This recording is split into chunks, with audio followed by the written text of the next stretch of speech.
قبل ما نبدأ قصتنا الجميلة النهاردة ما تنسوش تعملوا لايك للفيديو وتشتركوا في القناة وتفعلوا الجرس عشان يوصل لكم كل الفيديوهات اللي احنا هنعملها مخصوص عشانكم. يلا بينا يا أطفال نسمع قصة جديدة وممتعة ونتعلم منها درس جديد في قناة 24 ساعة مع طفلك. يلا بينا. كان يا مكان ولا يحلى الكلام إلا بذكر النبي عليه الصلاة والسلام. كان في عيلة من القنافذ، أنفد وأنفد وأنفد. القنفذ الجميل الحلو ده اللي بيشوك. كلهم كانوا واخدين بعضهم ورايحين الغابة. من غابة لغابة شافهم الأرنب. ايه ده؟ دول جايين من بعيد. عرب الأرنب إن جسمهم فيه شوك، ولو حد قرب منهم ممكن قوي يتشوك. جرى بسرعة الأرنب وراح لكل الحيوانات وفضل يصرخ ويقول: الحقوا الحقوا، الأنفد جاية، الحقوا الحقوا، الأنفد جاية،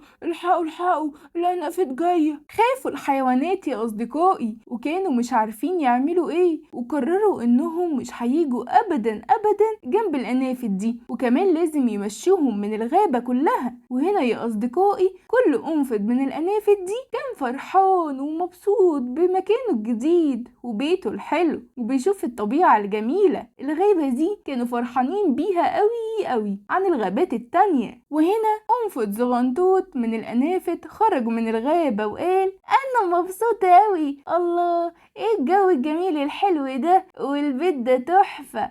اما اروح بقى اشوف لي شوية من الحيوانات نلعب سوا مع بعضينا. وراح فعلا يا اصدقائي، اتمشى وراح قابل الغزالة وقال لها: ايه يا غزالة يا غزالة يلي بتجري هناك، تعالي تعالي نلعب سوا نشوف مين الاسرع، انا ولا انتي يا غزالة يا غزالة يا حلوة انتي يا غزالة. هو انت انفد؟ انت جاي تشوكني؟ لا لا لا لا، انا هجري واسيبك. لا انت وحش. ايه ده؟ اعمل ايه؟ هي سابتني ومشت ليه كده؟ هو انا شرير ولا ايه؟ وهنا يا اصدقائي زعل الانفد وكان مستغرب هي ليه الغزالة مشيت وسابته. دي كانت فاكرة ان هو هيشوكها، برغم ان هو كان زعلان لكن قرر ان هو هيكمل طريقه ويشوف حد تاني من الحيوانات يتعرف عليه وكمان يلعب معاه. وهو ماشي في طريقه قابل القرد وقال له: القرد تعالى نلعب بقى ونلعب سوا، وتحتف لي موزة وانا احتف لك موزة. ايه رأيك في اللعبة دي؟ احنا نبقى اصحاب حلوين قوي. موزيل، انت عايزني احدفك بيه ونلعب مع بعض؟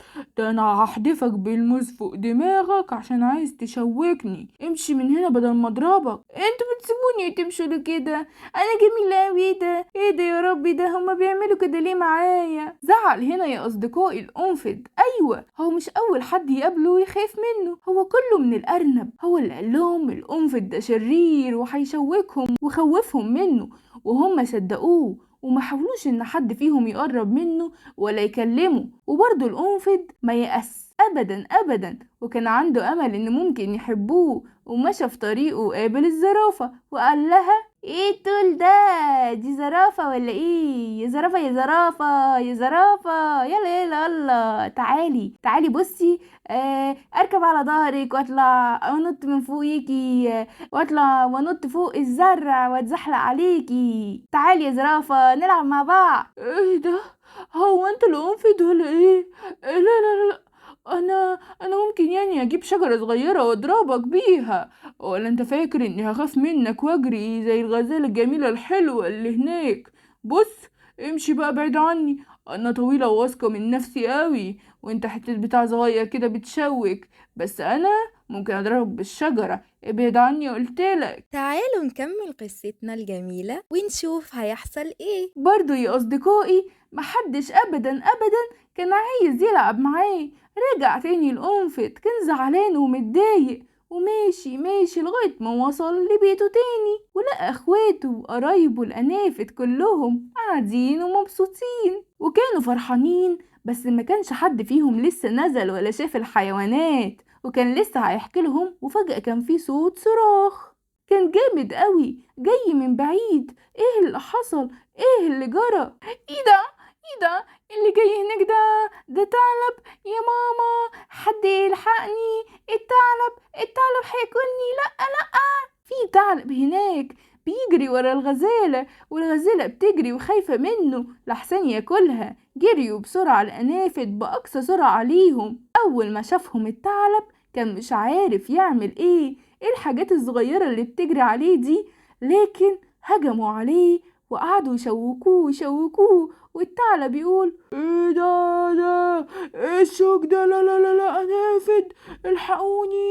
الحقوني انا مش هاجي هنا تاني، ابعد عني. وجرى بسرعة يا أصدقائي الثعلب، والغزالة وقفت وكانت فرحانة ومبسوطة وتعبت قوي من الجري وما صدقتش. معقولة الأنافد هي اللي أنقذتها؟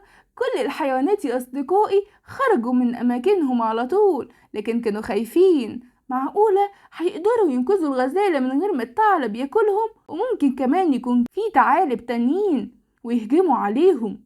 لكن الأنافد مخافتش وهي اللي أنقذت الغزالة، والغزالة قالت لهم أنا آسفة، أنا مش عارفة أقول لكم إيه، أنا كنت فاهماكوا غلط، أنا بعتذرلك يا أنفد إن أنا ما خليتكش تلعب معايا، كنت فاهماك غلط، أنا غلطانة إن أنا صدقت الأرنب، أنا آسفة ليكم كلكم.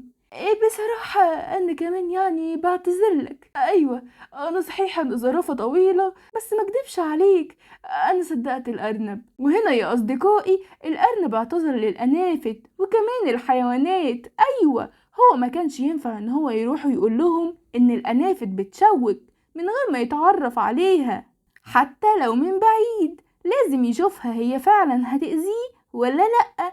لكن الأنافد كانت حبوبة وحلوة وكانت بتحبهم وكانوا مبسوطين بيهم، وقالوا لهم احنا أنافد حلوين، أيوة وكمان طيبين، هنلعب كلنا سوا وما تخافوش مش هنشوككم. انتوا من النهاردة هتحمونا؟ ايوه احنا هنحميكم من النهاردة طبعا، ما تقلقوش خالص. والكل كان فرحان ومبسوط يا أصدقائي. أيوة ما هو خلاص فهموا بعض كويس، وعشان كده يا أصدقائي احنا كمان لازم نتعرف على أصدقائنا وأصحابنا وحبايبنا اللي معانا في المدرسة وقرايبنا اللي في كل مكان عشان نعرفهم أكتر ونحبهم ونلعب معاهم. بلاش نبعد بعيد وخلاص ونقول مش هنلعب لما نكون عارفينهم كويس ويكونوا أصدقائنا وقرايبنا اللي بابا وماما سمحلنا إن احنا نلعب معاهم ونبقى شاطرين وحلوين ومؤدبين. برافو عليكم يا أصدقائي. اكتب لنا في التعليقات وقول لنا ليه الحيوانات كانت خايفة من الأنفد وما كانتش راضية تلعب معاه خالص، والأنافد عملوا ايه لما الغزالة كانت بتصرخ في الغابة.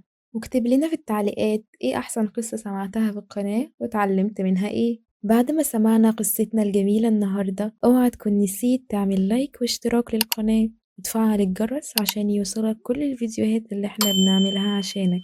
بعد ما سمعنا قصتنا الجميلة النهاردة تعالوا معايا نسمع قصص أكتر في قناة 24 ساعة مع طفلك. يلا بينا.